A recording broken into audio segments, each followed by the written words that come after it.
All right. Well, good morning, everybody. It's Sunday, February 21st, 2021, the first Sunday of Lent. We've come full circle. We started this whole remote worship thingy during, well, I guess kind of at the tail end of Lent. Yeah, it was February, it was March the 10th or whenever it was, March the 12th, first Sunday of the whole pandemic thing. And here we are almost a year later. And yeah, we're still in the desert. We're still walking through just a weird time. And I think what we learned through scripture is that deserts do a few things to people. They change them. They change people. They change them as individuals.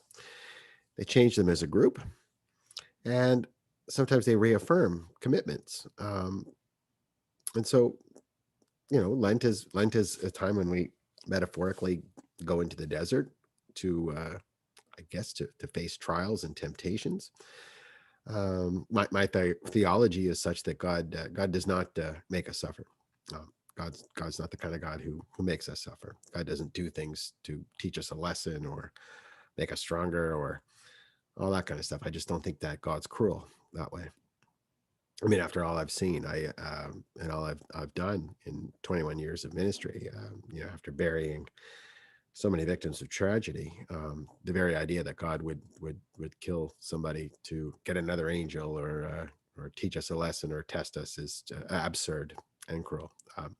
So I don't think that I think God's throwing us into this desert to teach us a lesson or anything. But that doesn't mean there aren't lessons that can be had while we're here. Um, Artfully sidestepping why this happened, but really kind of narrowing in on what happens while we're here. So Lent is a time when we give things up, or we take things on, when we examine our relationship with God and with ourselves and with our community. And we really, have been in this kind of exile already. Lent never stopped. We've been in Lent since last year. I think about the Israelites wandering in the desert, and they were in the desert for 40 years. They went from slavery and bondage in Egypt, to having to wander the desert for 40 years. 40 years they were out there. It wouldn't take you 40 years to walk from Egypt to Israel. I don't know how long it would take. That's something I'll have to look up. Maybe after church, maybe during the service. If my mind starts to drift and my chipmunk like attention span drifts towards Google, I'll find out how long it actually takes to walk from wherever the Israelites were in Egypt to wherever they ended up in the land of Canaan, land of milk and honey. At any rate, they were out there for 40 years, which is a very, very long time. And during that 40 years, there was a wholesale changeover in their attitude, um, a changeover in people. People didn't live that long back then. So the people who left Egypt, by and large, were not the same individuals who made it into the promised land. I've talked about that a lot because I think that's one of the most profound realizations I've ever had in my life was the very idea that these folks were out there and they weren't the same people who made it to the promised land. Same thing goes with the Babylonian exile. Um, they were basically kicked out of their country and disenfranchised, and then came back with a renewed vigor for worship and faith. Jesus himself chose exile. He chose to go for 40 days and 40 nights in the desert. That's a long time without food and without a reliable water supply. Um, Again, reaffirmed his commitment to God, and that's when his ministry really started, when he came back from all that. So, so what does that mean for us? Well, I think we're continually to re-examine it. One of the lessons we've learned is that the church is the people. It's not the building.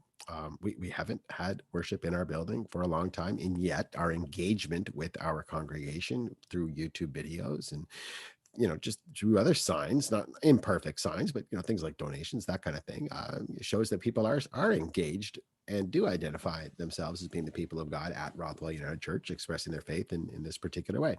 So we've learned that, we've tested that, and we have proven it. I think after a year that we know that the church is not the building, and is not necessarily even the assemblage of us in person, however much we crave that. We've learned that. We've also learned that it's not our favorite way of being. So the non-essential thing is, I guess, um, the idea that we have to be associated with bricks and mortar. So we've learned that, but I think we've learned also that our preference would be to be there too. For instance, I mean, I know that a lot of the food that I eat is just not essential. I love ice cream, but I'll get by for the rest of my life just fine, healthily, without it. But boy, I like it when I have it. I also know that I could basically keep myself alive and sustain myself, and find islands of happiness without people in my life. Islands of happiness, maybe pleasure. I don't know, whatever happiness versus pleasure is. But anyway, that's. But is it my preference to do that, to lead a solitary life? No, it's not. So I know that I can be sustained. And I can keep going. I can keep having hope. I can keep looking towards a horizon without the things that I like and the things I want, as long as I have the things that I need. And for the last year, many of us have had the things that we need, but not the things we want. So when we do get back together, I hope that what comes along with that is just simple joy. I mean, I had a dream about us having church together, and I cried in the dream, and just overwhelmed by emotion of seeing you all again and just being with people. So there's that. I think we'll enjoy it, and I hope what we have is a renewed appreciation for each other, and I hope that I myself let go some of the. Well, I mean, whenever you live with people, and almost no matter who you are, whenever you live with people, there are going to be aspects of that relationship and your interactions within it that get under your skin sometimes, that are flies in the ointment. And within our congregation, I have to admit there are some times when I'm like, oh my goodness, I can't believe I'm hearing this, like that kind of thing, or whatever.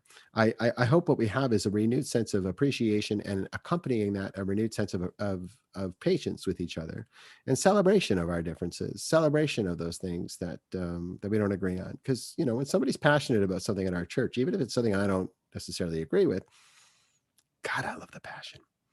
And heavens, I love the love that's behind that.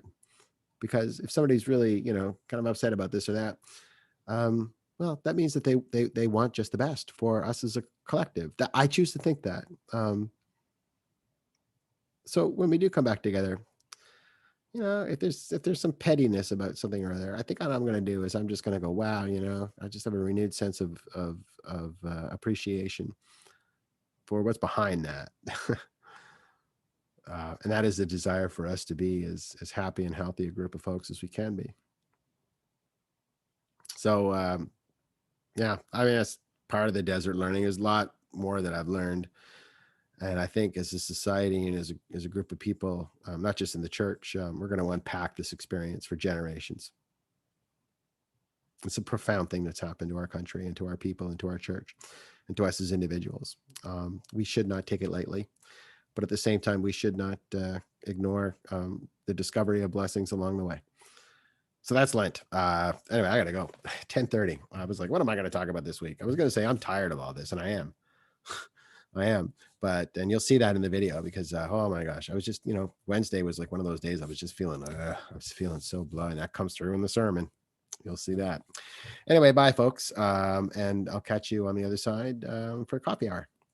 Oh, and I'm thinking about streaming coffee hour on YouTube. I'll check in with the folks first and see if that's something that people would agree with.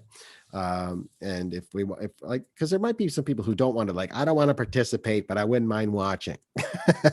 And the way we've been doing coffee hour is you kind of have to participate in order to. But if we just splash it up on YouTube, because really the people who watch our YouTube channel are mostly just us.